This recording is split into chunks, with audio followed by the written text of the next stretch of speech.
And the music, which had been so exciting, you know, all Frankie Lyman and the Teenagers and Little Richard and Fats Domino and Elvis and Carl Perkins and all this stuff, just all the life started to drain out of it in the late 50s and became much less interesting. And so the energy that had been cooked up by this explosion of rock and roll in the mid-50s had to go somewhere. And it's beautifully expressed in Bob Dylan's book, Chronicles, you know, where he talks about how he, you know, had been a big rock and roll fan. And then, you know, so many people went further afield because pop music no longer gave them what it had been giving them. And that led to in Britain, to the blues revival, the skiffle movement, you know, all that energy that led to the great scene that I found when I first came here in 1964, and in America to the folk boom, and Dylan being at the heart of that. And it was that group that was sent out into the wilderness on this long detour that came back in the mid-60s and recaptured the high ground of popular culture, beginning with the other great landmark that I write about in my book, which was July 1965, when Dylan went electric at Newport. And in a way, that was the beginning of what we now know as rock music, you know, because before that, even the Beatles, you know, were still writing songs about love and Moon and June and Spoon sort of thing, even as great as it was. And there was still a kind of ethos of pop music, getting dressed in a sexy way and singing about love. And suddenly there's Dylan dressed, you know, in jeans and not giving a damn what he looked like and singing incomprehensible, impenetrable poetry and not really minding whether you understood it or not. And that attitude became the rock revolution. And I end the 60s, I'll get to the peak in a minute, I end the 60s in 1973, which is the Gulf oil crisis, because that was the moment when suddenly petrol prices soared and so many things changed as a result of that. I think the optimism, which is a hallmark of the 60s, where we really believed that everything was going to change for the better, we just had to really get to grips with it, and the world could become a much fairer place, and everybody could be fed properly, and it was all going to work out nicely if we just put our minds to it. And at that realization that the world was finite, that there were only so many resources to go around, and if everybody wanted to live like we did in the West, there wasn't enough to go around. And I think that was the beginning of the end of optimism, which we can feel, I think, in most of our lives has drained away from our society consistently since that time. But I think what we're really protesting in a way was the fact that the spirit of the previous 12 months, where the underground was coming to bubbling up, and the Pink Floyd, which was our underground group, were, you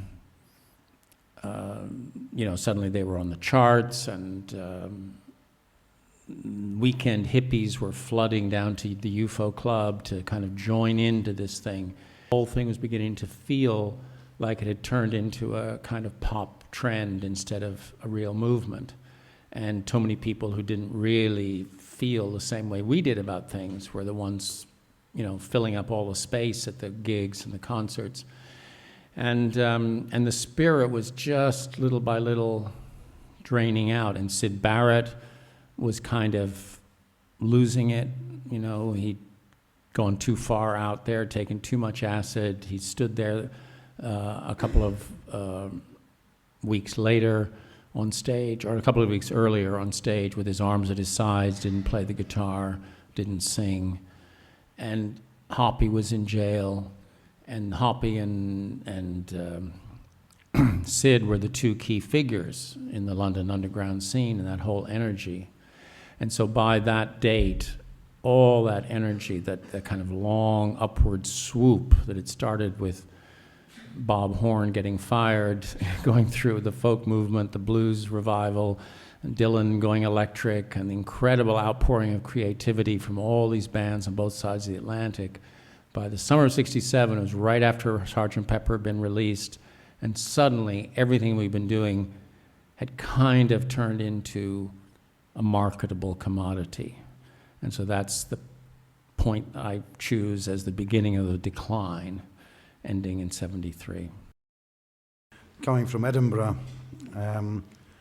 and moving to the heart of radical thinking, Falkirk, in 1959, my stories are kind of similar.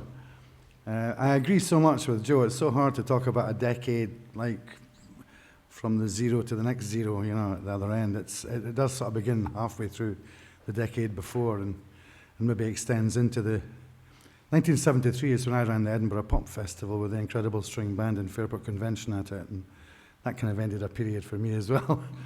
But I suppose, like Joe, I was inspired just by popular music, and I grew up with rock and roll in particular. And like a lot of people that might be of my generation, there are a few people in this room that might be close to my age, I'm sure, listen to Radio Luxembourg, and that's how we got our music. I mean, '67 is also an interesting year in the UK when commercial radio was effectively killed off by the government of the day, a Labour government too, and I still vote Labour. But they killed it off and it went commercial. We got Radio 1 at that. John, I'm sure, will correct me if I'm wrong, but I think that was the year that they kind of closed down the pirate radio stations. But that period in the early '60s with pirate radio was fabulous because we got great music, and we got great music played by great people, John Peel and such like. I mean, even crazy Scottish guys like Stuart Henry up here. But they were playing wonderful music, and the musicians of the day, Bob Dylan, etc., were talking for us. The times were tough. There was maybe, we were young then. When you're young, the world is hellish, but you're young and you're going to fight it and change it, and it's going to be fucking great because I'm going to change it, you know. And it doesn't always work out that way. And for me, it was Bob Dylan in particular, John Lennon, Robin Williamson, that expressed the way I felt in song. And so I thought music and politics go absolutely together, and I hate people that say they don't go together, and I hate politicians that say you can't. How dare pop stars or musicians stand up and talk and dare to challenge us, the politicians who are running the world. And so music and politics and music and life in general went together for me, and that period in the '60s was so fabulous. Being a young guy, I was 16 in 1960, so it was a good age to begin.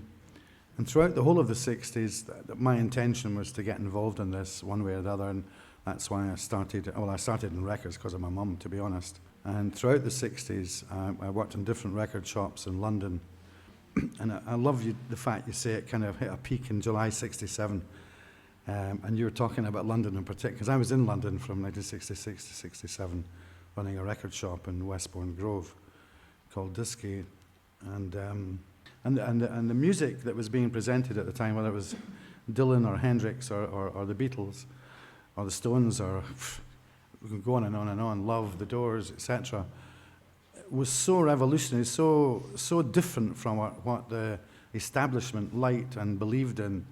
And the Vietnam War was hitting a peak, and we were shouting and yelling about it. I really believed in all of that kind of movement, and when it all kind of seemed to come to an end with Altamont and Woodstock and such like in '69, and people then go on and say, see, we killed them off. They didn't kill us off. The man just took over again, as he did in the mid-'70s, mid-'60s, when this whole underground movement was seen as an incredibly attractive, wonderful thing. I'm sorry, but the greedy folks recognized that was a wonderful thing too and thought there was money to be made here. And it did become incredibly commercial. I'm talking about the music industry in particular. The underground became overground. And we certainly lost a little bit of our way. And maybe perhaps it was too many drugs or too much greed or whatever, or naivety or innocence, or maybe we were wrong, but I know we weren't. But it did begin to change a little bit. But I think that'll come back. I think there will always be hope.